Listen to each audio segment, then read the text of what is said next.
ക്ഷണിച്ചു വരുത്തുന്ന ദാരിദ്ര്യം. നമ്മുടെ ജീവിതത്തിലേക്ക് നോക്കിയാലും ഒരുപക്ഷെ ഞാൻ ഇന്ന് അനുഭവിക്കുന്ന ദാരിദ്ര്യത്തിന് ഞാൻ തന്നെ ഉത്തരവാദിയാണോ?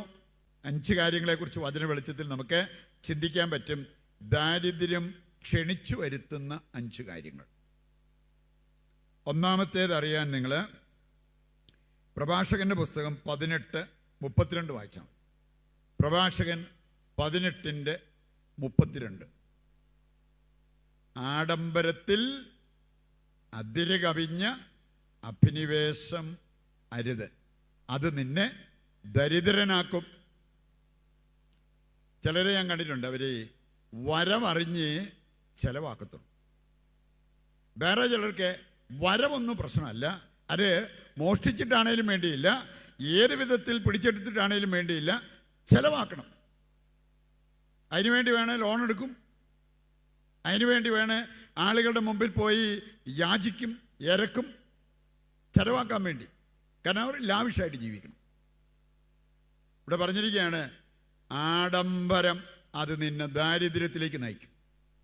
പറയുന്നുണ്ട്, വളരെ വളരെ ശ്രദ്ധാപൂർവ്വം നമ്മൾ ചിലവഴിക്കുന്ന, ഇന്നിപ്പം വേണമെങ്കിൽ എനിക്ക് ഇഷ്ടംപോലെ ഉണ്ടെന്ന് കരുതി വേണമെങ്കിൽ ആവശ്യത്തിലേറെ എനിക്ക് വേണമെങ്കിൽ ചിലവഴിക്കാം. പക്ഷേ നമുക്കറിയില്ല ദാരിദ്ര്യം എപ്പോഴാണ് നമ്മളെ പിടികൂടുന്നത്. ആഡംബരത്തിൽ അഭിനിവേശം അരുത്, അത് നിന്നെ ദാരിദ്ര്യത്തിലേക്ക് നയിക്കും എന്നുള്ളത് വചനം പഠിപ്പിക്കുന്ന കാര്യമാണ്. പറയുകൊണ്ട് തന്നെ നമ്മുടെ ചിലവാക്കുന്ന കാര്യത്തിൽ അങ്ങേയറ്റം ശ്രദ്ധയുള്ളവരാകാൻ നമുക്ക് സാധിക്കണം. ഇഷ്ടം പോലെ ഉണ്ടെന്ന് വിചാരിച്ച് ഞാൻ അങ്ങോട്ട് ഈ തലമറന്ന് എണ്ണ തേക്കും പോലെ അങ്ങനത്തെ ഒരു അവസ്ഥയിലേക്ക് പോകരുത് എന്നുള്ള നിർദ്ദേശം കർത്താവ് തരുന്നുണ്ട്. രണ്ടാമത്തെ കാരണം, നമ്മൾ ഈ ദാരിദ്ര്യം ക്ഷണിച്ചു വരുത്തുന്ന രണ്ടാമത്തെ കാര്യമാണ് അലസത. എനിക്കറിയാം ചിലർ ആത്മീയമായിട്ട് സമ്പന്നരാകാത്തതിൻ്റെ കാരണം കിട്ടുന്ന സമയം മുഴുവൻ ഉറങ്ങണം, അല്ലെങ്കിൽ എന്തെങ്കിലുമൊക്കെ തിന്നണം, അല്ലെങ്കിൽ യാത്ര ചെയ്യണം, അങ്ങനെ സുഖിക്കണം. ഇങ്ങനെ ഒരു ചിന്തയല്ലാതെ, സുഖേച്ഛയല്ലാതെ വേറൊന്നുമില്ല. എൻ്റെ പ്രിയപ്പെട്ടവർ, അവർ ദാരിദ്ര്യത്തിലാകപ്പെടും. അത് ദൈവത്തിൻ്റെ വചനം നമ്മെ പഠിപ്പിക്കുന്ന ഒരു കാര്യമാണ്. ദാരിദ്ര്യം ഏതാനും വചനഭാഗങ്ങൾ എടുത്താൽ ഇത് കൃത്യമായിട്ട് കർത്താവ് നമ്മളെ പഠിപ്പിക്കുന്നുണ്ട്. സുഭാഷിതങ്ങൾ 10:4. അലസകരം. എന്തിനാ കർത്താവ് ഈ 2 കരം നമുക്ക് തന്നിരിക്കുന്നത്? നമ്മളെ അധ്വാനിക്കാൻ വേണ്ടിയാണ്. അലസകരം, അത് പഠന മേഖലയിലാണേലും ജോലി മേഖലയിലാണേലും ഒക്കെ അലസകരം.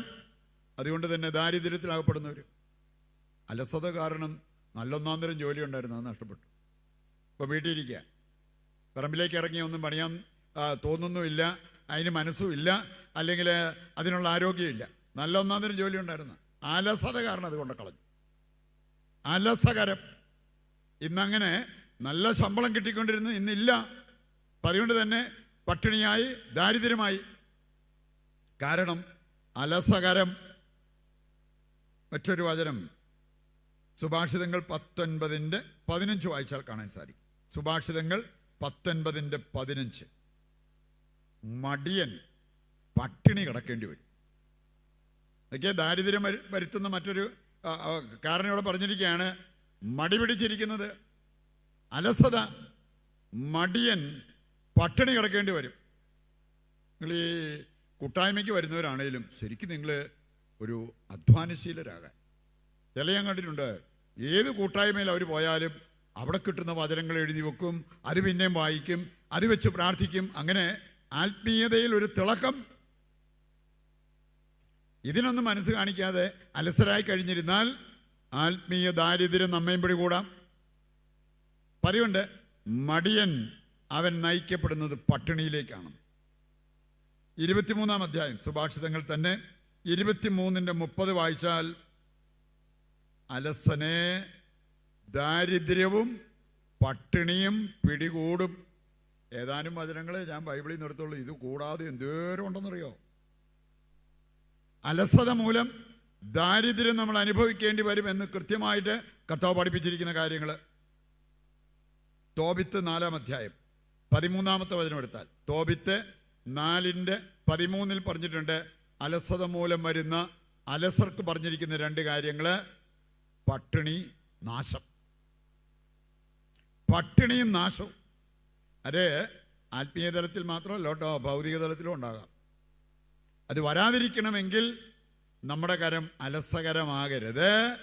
നമുക്ക് അധ്വാനശീലരാകാനായിട്ട് സാധിക്കണം.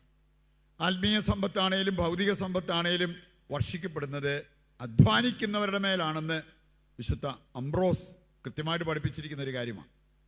Those who diligently work for it എന്ന് പറഞ്ഞാൽ നന്നായിട്ട് അധ്വാനിക്കുന്നവർക്കാണ് ആത്മീയ തലത്തിലും ഭൗതിക തലത്തിലും അനുഗ്രഹമുണ്ടാകുന്നത്, ഉയർച്ച ഉണ്ടാകുന്നത്, സമ്പന്നത കൈവരുന്നത് എന്ന് ഈ വിശുദ്ധൻ നമ്മെ ഓർമ്മിപ്പിക്കുക. മൂന്നാമതൊരു കാര്യം, പട്ടിണിയിലേക്ക് നമ്മളെ നയിക്കാൻ സാധ്യതയുള്ള ഒരു കാര്യമാണ് മദ്യപാനം. വചനം പഠിപ്പിക്കുന്ന ചിലരുടെ മനസ്സിൽ കൂടെ പോകുന്നുണ്ടായിരിക്കും, അച്ഛൻ പോയി കുടിയന്മാരോട് പറയാം, ഞങ്ങളൊന്നും അങ്ങനത്തെ അവസ്ഥയിലേക്കൊന്നും പോകുന്നതല്ല. പക്ഷെ ഒരു കാര്യം നിങ്ങളത് മനസ്സിലാക്കിയിരുന്നു കഴിഞ്ഞാൽ ഈ മദ്യപാനികൾക്ക് വേണ്ടി നമുക്കൊന്ന് പ്രാർത്ഥിക്കാനെങ്കിലും പറ്റിയല്ലേ. അതുപോലെ പലരെയും നമുക്ക് നേടിയെടുക്കാൻ സാധിക്കും. നമുക്കാണേലും ഇങ്ങനെ കുറേ നാൾ ഉറങ്ങിക്കിടന്ന ആഗ്രഹമൊക്കെ ഇടയ്ക്ക് എഴുന്നേറ്റ് വരും കേട്ടോ, ഒരു സ്മോൾ അടിച്ചേക്കാലോ എന്നുള്ള മദ്യപാനം. നിങ്ങൾ ബൈബിളിൽ ഏതാനും വചനങ്ങൾ കേട്ടോ. പ്രഭാഷകൻ 19:1 മുതലുള്ള വചനം വായിക്കുമ്പോൾ, മദ്യപനായ തൊഴിലാളി അഭിവൃദ്ധിപ്പെടത്തില്ല. അവന് എല്ലാ ദിവസവും ജോലിക്ക് പോകുന്നുണ്ട്, എല്ലാ മാസവും ശമ്പളം കിട്ടുന്നുണ്ട്, നല്ല ഒരു തുക ശമ്പളം കിട്ടുന്നുണ്ട്, പക്ഷെ എങ്ങും തികയുന്നില്ല. വേണേ അവൻ്റെ വീട്ടുകാരെ പട്ടിണിയാണ്. എത്ര കിട്ടിയെന്ന് പറഞ്ഞാലും മദ്യപാനികൾക്ക് തികഞ്ഞെന്ന് വരത്തില്ല. ഇവിടെ പറഞ്ഞിരിക്കുകയാണ്, അവൻ അല്പാൽപമായിട്ട് നശിച്ചുകൊണ്ടിരിക്കും. അതിൻ്റെ ഭാഗമായിട്ടാണ് വേണേ 2 ലാർജ് അടിച്ചാൽ പൂസായിക്കൊണ്ടിരുന്നവനിപ്പം 1 കുപ്പി അടിച്ചിട്ടും പൂസാകുന്നില്ല. ഈ മദ്യത്തിൻ്റെ അളവ് കൂട്ടിക്കൊണ്ടേയിരിക്കണം. ഇനി അതനുസരിച്ച് ചിലവ് നമുക്കറിയാമല്ലോ. ശമ്പളമൊന്നും അവർ അതുപോലെ കൂട്ടുന്നില്ലായിരിക്കാം, പക്ഷേ മദ്യത്തിൻ്റെ അളവ് കൂടുന്നതനുസരിച്ച് നമ്മുടെ ചിലവ് കൂടും. എന്നിട്ട് അത്യാവശ്യം വീട്ടിൽ ചെയ്യേണ്ട കാര്യങ്ങൾ പോലും ചെയ്യാൻ താല്പര്യമില്ലാതെ കിട്ടുന്നത് മുഴുവൻ അങ്ങനെ കുടിച്ച് അവസാനം മദ്യപൻ്റെ മക്കൾ കീറത്തുണി ഉടുത്ത് നടക്കുന്നത് കാണേണ്ടി വരുമെന്ന് ബൈബിളിൽ പറഞ്ഞിട്ടുണ്ട്. ഇനി അങ്ങനെ സംഭവിക്കുന്നത് കാണാൻ പറ്റും. അതാണ് സുഭാഷിതങ്ങൾ 23:21 വചനം എടുക്കോളൂ, കാണുക. സുഭാഷിതങ്ങൾ 23:21 വചനം. മദ്യപനെ ദാരിദ്ര്യം പിടികൂടും, അവനും അവൻ്റെ മക്കളും കീറത്തുണി ഉടുത്ത് നടക്കുന്നത് കാണേണ്ടി വരും. 4-മത്തെ ഒരു കാര്യമാണ് പാപക്കറപുരണ്ട സമ്പത്ത്. ചിലർക്ക് എങ്ങനെയെങ്കിലും കാശുണ്ടാക്കിയാൽ മതി എന്നേ ഉള്ളൂ. അത് എങ്ങനെയാണേലും വേണ്ടിയില്ല. ഒയ്യോ, അതിനുള്ള എന്തെല്ലാം ഉടായ്പ മാർഗങ്ങളാണ് ഓരോരുത്തരും കണ്ടുപിടിക്കുന്നത്. എങ്ങനെയെങ്കിലും കാശുണ്ടാക്കിയാൽ മതി. എൻ്റെ പ്രിയപ്പെട്ടവരെ, അങ്ങനെ എങ്ങനെയെങ്കിലും കാശുണ്ടാക്കിയ നല്ല രീതിയിൽ ഉണ്ടാക്കിയത് കൂടെ അതിൻ്റെ കൂടെ ചോർന്നു പോകും. ഞാൻ ചെയ്തിട്ടുണ്ട്. എന്നോട് ചിലർ പറഞ്ഞിട്ടുണ്ട്, നമ്മൾ എങ്ങാനും ശകലം വെള്ളം ചെവിക്കകത്ത് പോയിട്ട് ഇങ്ങനെ കടകടാന്ന് അടിക്കുന്ന ശബ്ദം കേൾക്കുവാണ്, എന്ത് ചെയ്യണം?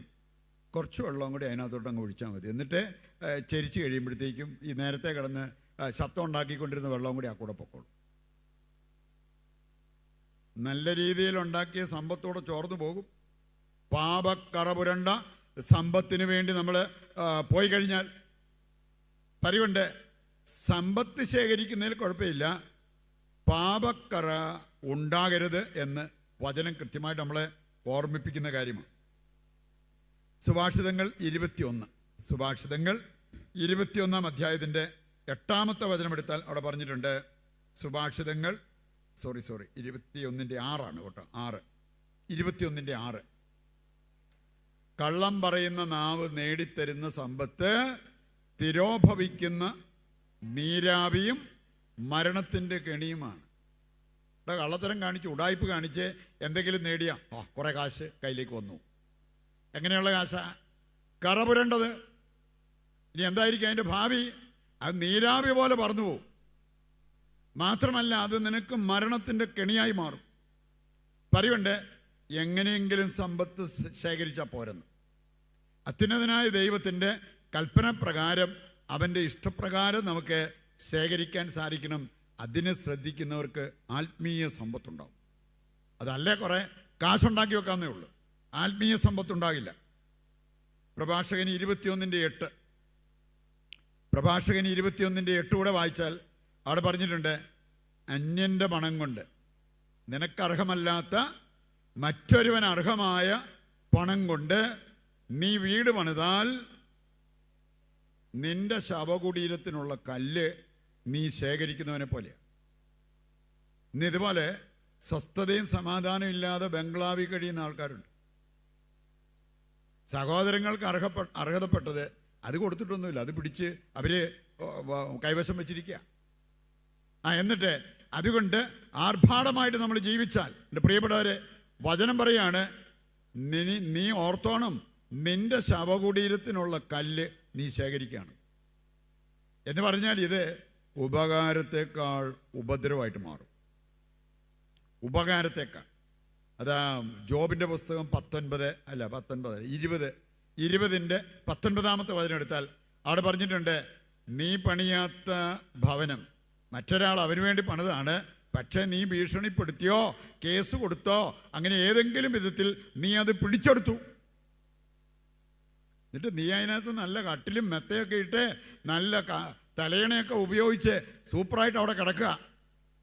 നിനക്ക് വേണമെങ്കിൽ വീട് പണിയാൻ നിന്റെ കാശ് മുടക്കാതിരുന്നുകൊണ്ട് നിനക്കിഷ്ടം പോലെ നല്ല ഭക്ഷണം വാങ്ങി കഴിക്കാനുള്ള ഒരവസ്ഥ നിനക്കുണ്ടായിരിക്കാം. പക്ഷെ ഓർത്തോണം, ഈ ഭക്ഷണം നിന്റെ ഉദരത്തിലെത്തുമ്പോൾ അത് സർപ്പവിഷമാക്കി ദൈവം മാറ്റും. എൻ്റെ അമ്മ, സർപ്പവിഷമാക്കി. ചിലയിടത്തൊക്കെ ഒരു ഷവർമ അടിച്ചതോ അല്ലെങ്കിൽ മയോണൈസ് ശകലം ഒന്ന് പഴകിപ്പോയത് ഇച്ചിരി അകത്തോട്ട് ചെന്നതാണ് ഫുഡ് പോയിസൺ. എത്ര ദിവസം ഒഴിച്ചിൽ പിടിച്ച് കിടന്നിട്ടാണ് ഒന്ന് നോർമലായി. അതിന് ഇത്രയും വലിയ പ്രശ്നം ഉണ്ടാക്കാൻ പറ്റുമെങ്കിൽ സർപ്പവിഷം വയറ്റി കിടന്ന് എങ്ങനെ ഇരിക്കും? ചിലരുടെയൊക്കെ രോഗം മാറാത്തത്, വേദന മാറാത്തത്, അസ്വസ്ഥതകൾ മാറാത്തത് ഇങ്ങനെ വല്ലതും ഉണ്ടോ എന്നൊന്ന് ചിന്തിക്കുന്നത് നല്ലതാണ് കേട്ടോ. ഉത്തരിപ്പ് കടം, അതാണ് ലൂക്ക 19 വായിക്കുമ്പോഴും നമുക്ക് കാണാൻ സാധിക്കും. സക്കേവൂസിൻ്റെ കാര്യം പറഞ്ഞുകൊണ്ട് കർത്താവ് പഠിപ്പിച്ചിരിക്കുന്ന എന്താണ്? ഉത്തരിപ്പ് കടം കടന്നാൽ നിനക്ക് സ്വസ്ഥതയോ സമാധാനമോ ഉണ്ടാകത്തില്ല. നിനക്ക് നിന്റെ ജീവിതത്തിൽ ആത്മീയ സമ്പന്നത ചിന്തിക്കാൻ പോലും പറ്റില്ല. ഉത്തരിപ്പ് കടം. കാരണം നിനക്ക് അർഹമായത് നീ വെച്ചോ, മറ്റൊരാൾക്ക് അർഹമായത് അവന് കൊടുക്കാനുള്ള കടമ നിനക്കുണ്ട്. എൻ്റെ പ്രിയപ്പെട്ടവരെ, അങ്ങനെയൊക്കെ ചിന്തിച്ചിട്ട് നമ്മൾ ശരിക്കും ദൈവിക ചിന്തയിൽ ജീവിക്കാൻ തുടങ്ങുമ്പോഴത്തേക്കും നമുക്ക് ഒത്തിരി ഒന്നും ഇല്ലെങ്കിലും ഉള്ളത് കൊണ്ട് നമുക്ക് സന്തോഷമായിട്ട് ജീവിക്കാൻ പറ്റും. കർത്താവ് പഠിപ്പിച്ചൊരു കാര്യം നിങ്ങൾ ലൂക്ക 20:25 വായിച്ചേക്കണം. ലൂക്ക 20:25 എന്താണ് പറഞ്ഞിരിക്കുന്നത്? ലൂക്ക 20:25 കർത്താവ് പറഞ്ഞൊരു കാര്യം, ദൈവത്തിനുള്ളത് ദൈവത്തിന് കൊടുക്കുക, സീസറിനുള്ളത് സീസറിനും കൊടുക്കുക. എന്താ അതിൻ്റെ സന്ദേശം? അവൾ പഠിക്കേണ്ട വലിയൊരു കാര്യമുണ്ട് കേട്ടോ. ദൈവത്തിനുള്ളത് ദൈവത്തിന് കൊടുക്കണം, മറ്റുള്ളവർക്ക് അർഹമായത് അവർക്ക് കൊടുക്കണം, ബാക്കിയുള്ളത് കൊണ്ട് ജീവിക്കാൻ പഠിക്കണം. ധനമോഹിക്ക് ഈ പഠനം എടുക്കാൻ പറ്റിയല്ല. ധനമോഹികളെ ഈ പഠനമെടുത്ത് അഭിവൃദ്ധി പ്രാപിക്കുന്നതിനേക്കാൾ അവർ പോയി കെണിയിൽപ്പെടും. അത് നിങ്ങൾ 1 തീമോത്തി 6 വായിച്ച 6 മുതലുള്ള വചനങ്ങൾ പറഞ്ഞിട്ടുണ്ട്. ഉള്ളത് കൊണ്ട് തൃപ്തരായി ജീവിക്കുന്നവർക്ക് പ്രാർത്ഥിക്കാൻ പറ്റും, ദൈവാനുഭവം ഉണ്ടാകും, ആത്മീയ സമ്പത്തുണ്ടാകും. ധനമോഹികൾ നിരവധി കെണിയിൽ അകപ്പെടും. 9 വചനം പഠിപ്പിക്കുന്നതാണ്. ഇതിൻ്റെ 10 വചനം 1 തീമോത്തി 6 പറയുകയാണ്, ധനമോഹമാണ് എല്ലാ തിന്മകളുടെയും അടിസ്ഥാന കാരണം. ഒരുപാട് പ്രശ്നങ്ങൾ അത് സൃഷ്ടിക്കുന്നു. അതുകൊണ്ടാണ് ഞാൻ പറഞ്ഞേ, ദൈവത്തിനുള്ളത് ദൈവത്തിന് കൊടുക്കാനും മറ്റുള്ളവർക്ക് അർഹമായത് അവർക്ക് കൊടുക്കാനും ബാക്കി കൊണ്ട് ജീവിക്കാൻ പഠിച്ചാൽ, നിങ്ങൾ മുളക് പൊട്ടിച്ച് കഞ്ഞി കുടിച്ചാലും അത് ശരീരത്ത് പിടിക്കും, സന്തോഷത്തോടെ അത് കഴിക്കാൻ പറ്റും. അത് നിങ്ങൾക്ക് ദീർഘായുസ് നൽകും, മറ്റൊരുപാട് അനുഗ്രഹങ്ങൾ തരും. ഇതിന് പകരം ധനമോഹം നമ്മളെ നയിച്ച് അതിനനുസരിച്ചുള്ള പ്രവൃത്തികളാണ് നമ്മൾ ചെയ്യുന്നത് എങ്കിൽ എന്തെല്ലാം പ്രശ്നങ്ങൾ വരാമെന്നുള്ളത് ഈ വചനഭാഗങ്ങൾ നമ്മളെ പഠിപ്പിക്കുന്ന കാര്യമാണ്. സുഭാഷിതങ്ങൾ 13:11 വചനം. വേറെ ചിലരുടെ ഒരു മനോഭാവമാണ് കൈ നനയാതെ മീൻ പിടിക്കണം. അവർ വേണേ മീൻ എടുത്തിടാനുള്ള കൂട കൊണ്ടുപോയി വേണേ ആറ്റുതീരത്ത് വെക്കും. എന്നിട്ട് അവരോട് പറയും പിടിച്ച് ദയവ് ചെയ്ത് നിലത്തിട്ടേക്കരുത് കേട്ടോ, നിലത്തിട്ട് കഴിഞ്ഞാൽ പിന്നെ ഞാനത് പിടിച്ചകത്തിടണ്ടേ. നിങ്ങൾ ആ പിടിച്ചുകൊണ്ട് വരുമ്പോഴേ ഈ കൂടയ്ക്കകത്തേക്ക് ഇട്ട് തന്നേക്കുവാണെങ്കിൽ അതായിരിക്കും എനിക്ക് ഏറ്റവും സന്തോഷം. കൈ നനയാതെ മീൻ പിടിക്കും.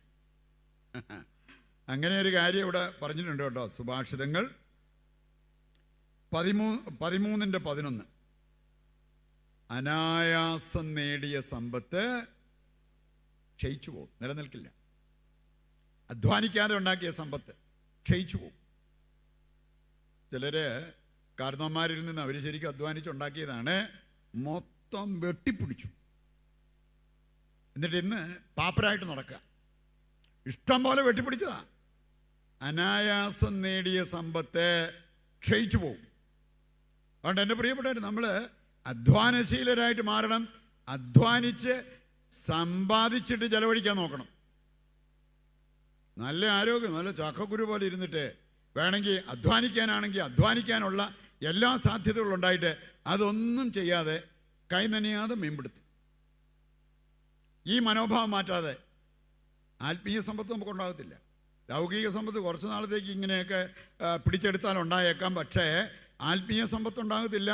ലൗകിക സമ്പത്ത് പോലും കുറച്ച് കഴിയുമ്പോൾ ക്ഷയിച്ചു പോകുമെന്നുള്ളത് ദൈവത്തിൻ്റെ വചനം നമ്മെ ഓർമ്മിപ്പിക്കുന്ന കാര്യമാണ്. പറയുണ്ട്, ഇതെല്ലാം നമ്മളെ സൂചിപ്പിക്കുന്ന ഒരു കാര്യമാണ്.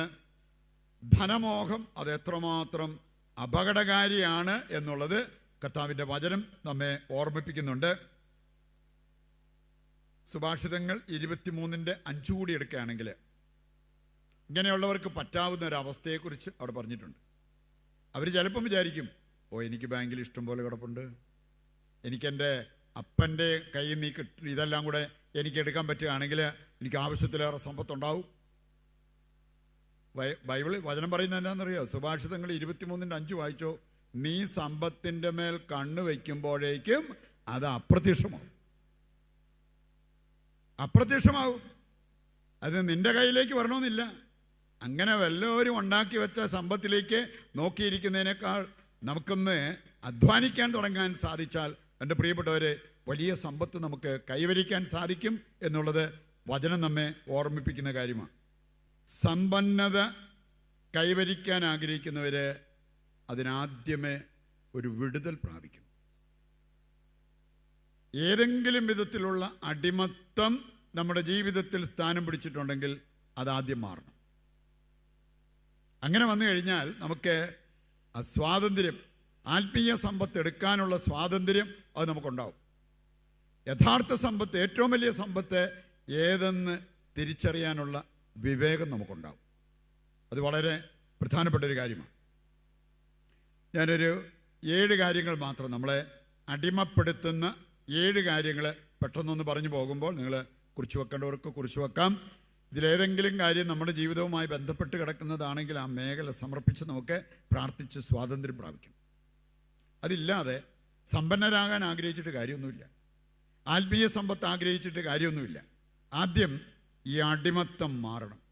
ഒരുപാട് കാര്യങ്ങളുടെ അടിമത്തത്തിൽ കഴിയുന്ന വ്യക്തികളെ നമ്മൾ കണ്ടെന്ന് വരും. നമ്മളും ചിലപ്പോൾ ആ ഗണത്തിലായിരിക്കും.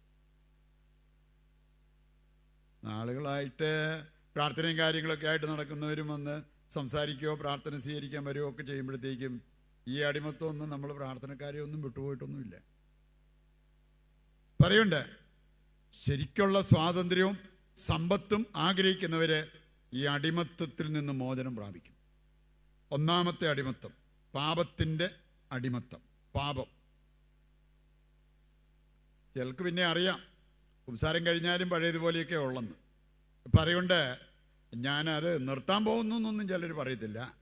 ഇങ്ങനെയൊക്കെ ഉള്ള കാര്യങ്ങൾ അത് ഞാൻ സാധാരണ ചെയ്തുകൊണ്ടിരിക്കും. എൻ്റെ പ്രിയപ്പെട്ടവരെ, അത് അടിമത്തമാണ്. പാപം, ഞാൻ ചെയ്തുകൊണ്ടിരുന്ന പാപം ഞാൻ തുടരുമെന്നുള്ള ചിന്ത മനസ്സിലുണ്ടെങ്കിൽ അത് അടിമത്തമാണ്. ഇനി അതിനകത്ത് കുഴപ്പമൊന്നുമില്ല എന്നുള്ള ആ ധാരണ അത് മാറ്റിയെടുക്കാനായിട്ട് നമുക്ക് സാധിക്കണം.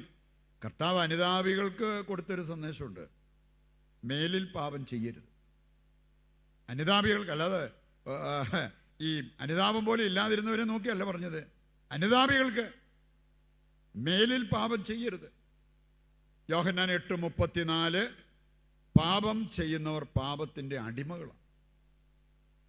അടിമ ദൈവത്തിൽ വസിക്കുന്നൊരു വ്യക്തി അല്ല. ദൈവം അവരിൽ വസിക്കുന്നില്ല എന്നുള്ളത് വചനം കൃത്യമായിട്ട് നമ്മളെ പഠിപ്പിക്കുന്ന കാര്യമാണ്.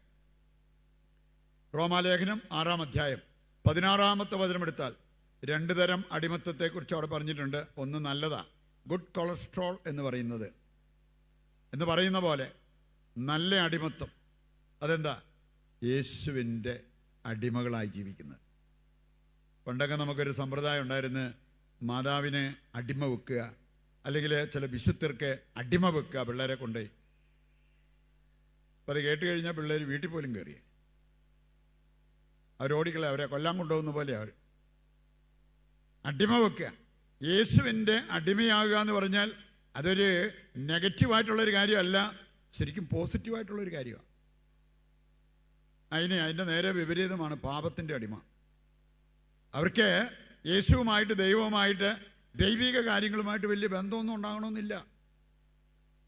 പള്ളിപ്പോക്കും അങ്ങനെ പ്രാർത്ഥനാ ഗ്രൂപ്പിൽ പോക്കും കാര്യങ്ങളൊക്കെ ഉണ്ടായിരിക്കാം. പക്ഷേ അടിമത്തം പാപത്തോടാണ്, പാപത്തിൻ്റെ അടിമത്തം. വിലാപങ്ങളുടെ പുസ്തകം 1:14, പാപം ശരിക്കും പറഞ്ഞാൽ നമ്മുടെ കഴുത്തേൽ ഒരു നുകം പോലെ മാറുകയാണ്. ഇസ്രായേൽ ജനം ഇരുന്ന് കരഞ്ഞു പറയുന്നൊരു കാര്യമുണ്ട്, ദൈവം ഞങ്ങളുടെ പാപങ്ങളെല്ലാം കൂടി എടുത്തൊരു നുകമാക്കി ഞങ്ങളുടെ കഴുത്തെ വെച്ച് കെട്ടിയിരിക്കുകയാണ്. ഞങ്ങൾക്ക് പണ്ട് നടന്നതുപോലെ നടക്കാൻ പറ്റുന്നില്ല, പണ്ട് കിടന്നുറങ്ങിയതുപോലെ ഉറങ്ങാൻ പറ്റുന്നില്ല. ഈ അടിമത്തം, ഈ നുകം, അത് ഞങ്ങളെ ഭാരപ്പെടുത്തുന്നു. പറയുന്നുണ്ട്, പാപത്തിൻ്റെ അടിമത്തം മാറാൻ നമ്മൾ ആഗ്രഹിച്ച് പ്രാർത്ഥിക്കണം. നമ്മൾ അതുമായിട്ട് സമരസപ്പെട്ടു പോവുകയല്ല ചെയ്യേണ്ടത്. ഏതെങ്കിലും ദുശ്ശീലങ്ങളായിരിക്കാം, അങ്ങനെയുള്ള അടിമത്തങ്ങൾ ഉണ്ടെങ്കിൽ അത് മാറാൻ നമ്മൾ ആഗ്രഹിച്ച് അതിനായിട്ട് പ്രാർത്ഥിക്കണം. രണ്ടാമത്തെ അടിമത്തമാണ് ഇന്ന് കുടുംബങ്ങൾക്കും ഉണ്ട്, വ്യക്തികൾക്കും ഉണ്ട്. ദൈവമേ, ചിലരെയൊക്കെ പ്രാർത്ഥിപ്പിക്കാൻ കൊണ്ടുവരുമ്പം അവരുടെ പ്രകടനങ്ങൾ ഞാൻ കണ്ടിട്ടുള്ള. ഒരു സ്ത്രീ പ്രാർത്ഥിച്ചുകൊണ്ടിരുന്നപ്പോഴേ പടക്കമൊന്ന് നിലത്തോട്ട് വീണിട്ട് പിന്നെ അവിടെ ഉണ്ടായിരുന്ന ആ കസേരക്കിട്ടും ഡെസ്കിനിട്ടും കബേർഡിനിട്ടും എല്ലാം കാലുകൊണ്ടെല്ലാം അടിച്ച് പൊളിക്കാൻ തുടങ്ങി. കുറച്ച് കഴിഞ്ഞ് അന്നാമളൊക്കെ തളിച്ച് പ്രാർത്ഥന കഴിഞ്ഞപ്പോഴത്തേക്ക് അത് എഴുന്നേറ്റു, നോർമലായി. പക്ഷെ അതിന് നമ്മുടെ മുഖത്തോട് നോക്കാൻ പോലും ഒരു ഒരു ഒരു ലജ്ജയും ഇതൊക്കെ തോന്നിയിട്ട് ഒറ്റ ഓട്ടം വെച്ചു കൊടുത്തു. പിന്നെ ആർക്കും മുഖം കൊടുക്കാതെ വിട്ടുപോയി. ഓക്കെ, നമുക്ക് കാണണമെന്നില്ല, അവർ വിടുതൽ പ്രാപിച്ചാൽ വളരെ നല്ലത്. പക്ഷെ ഇങ്ങനെ വ്യക്തികൾ ഈ അടിമത്തത്തിൽ കഴിയുന്നവരുണ്ട്. ലൂക്കാ 13:16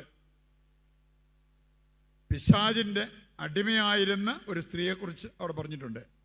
18 വർഷം സാത്താൻ അടിമയാക്കി വെച്ചിരുന്ന വ്യക്തി.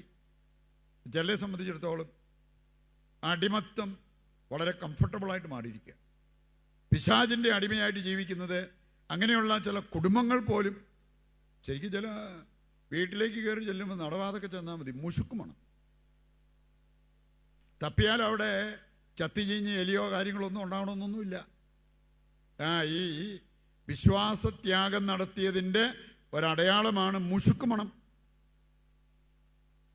ഇന്ന് ഇങ്ങനെയുള്ള കാര്യങ്ങളിലൊക്കെ പുറകെ പോകുന്ന അല്ലെങ്കിൽ അതിനകത്തൊക്കെയാണ് കാര്യം എന്ന് ചിന്തിക്കുന്ന ആൾക്കാരുണ്ട്. അടിമത്വം, അറിവില്ലായ്മ, അന്ധത, ഇങ്ങനെയുള്ള കാര്യങ്ങളുടെ അടിമകളായിട്ട് ജീവിക്കുന്ന വ്യക്തികളെ കാണാൻ സാധിക്കും. നമുക്ക് ഈ തിന്മയുടെ സ്വാധീന വലയത്തിൽ നിന്നും പുറത്തു വരാൻ പറ്റും. അതിന് ആഗ്രഹിക്കുകയും പ്രാർത്ഥിക്കുകയും ചെയ്യണം. അതിന് വില കൊടുത്ത് നമ്മൾ പ്രാർത്ഥിക്കണം.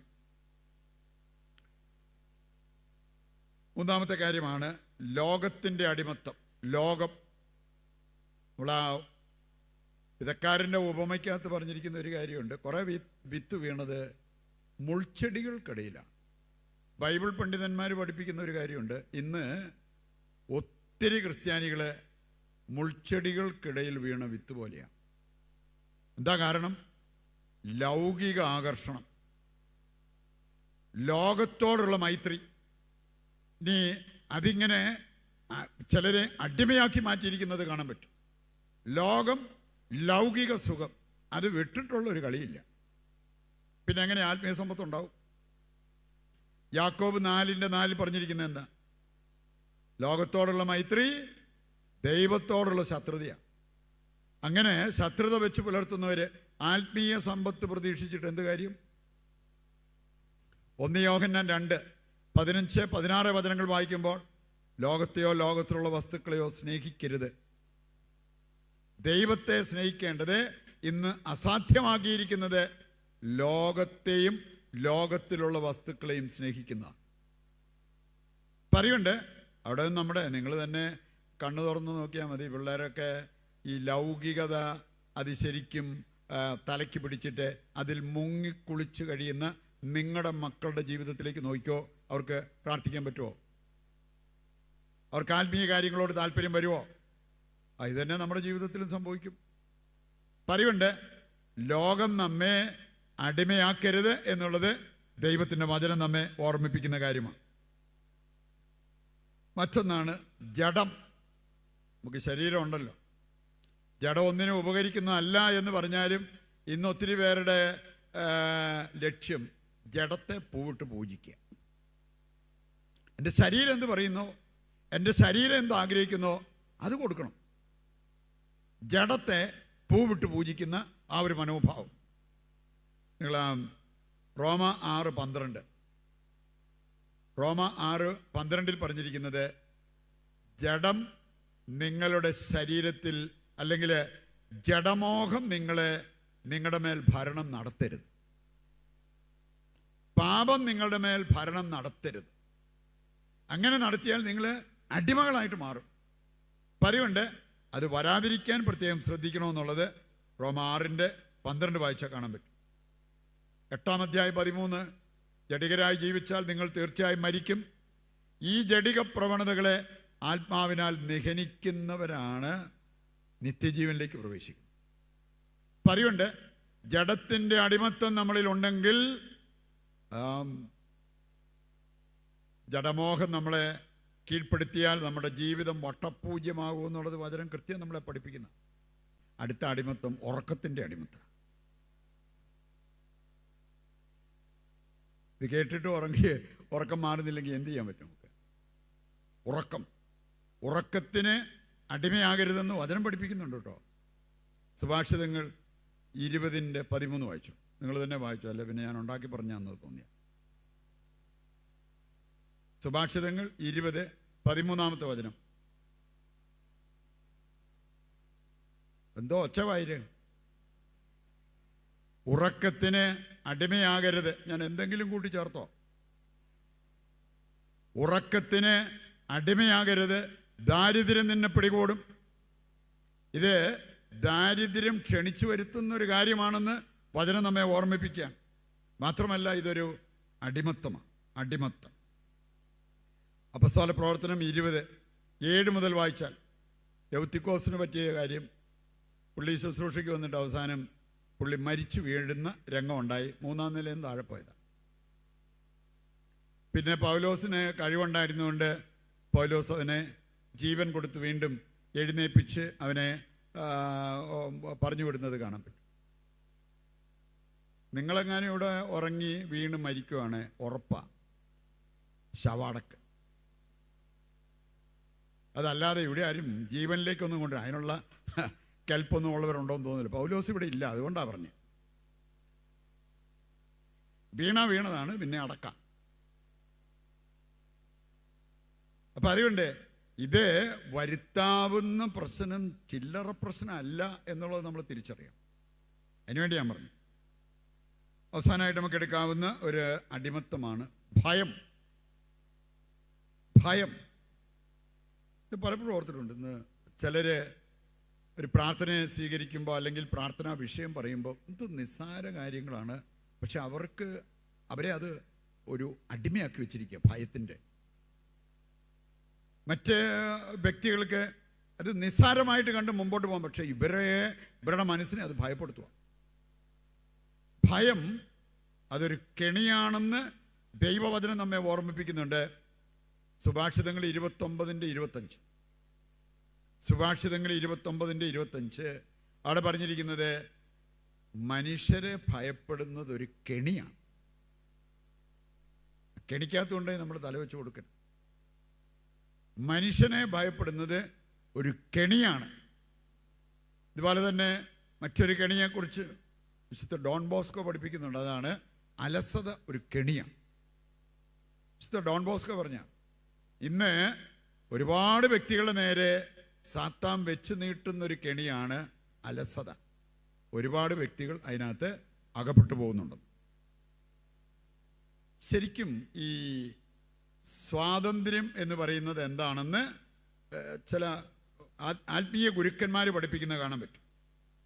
അതിലൊരാളാണ് റോബർട്ട് ഫ്രോസ്റ്റ്.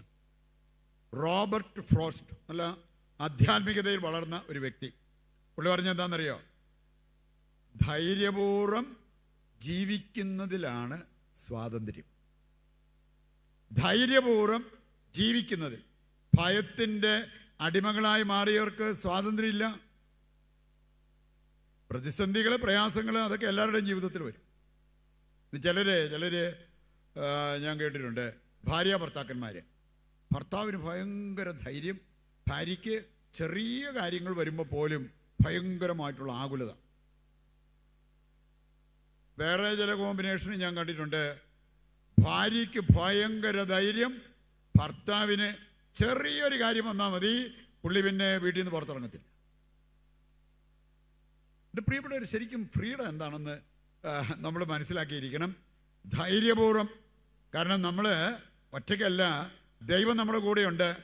എനിക്കറിയാമല്ലോ, ഇവിടെ ഇരിക്കുന്നവരൊരു 10-70 വയസ്സ് പ്രായമായവരാണെങ്കിൽ പോലും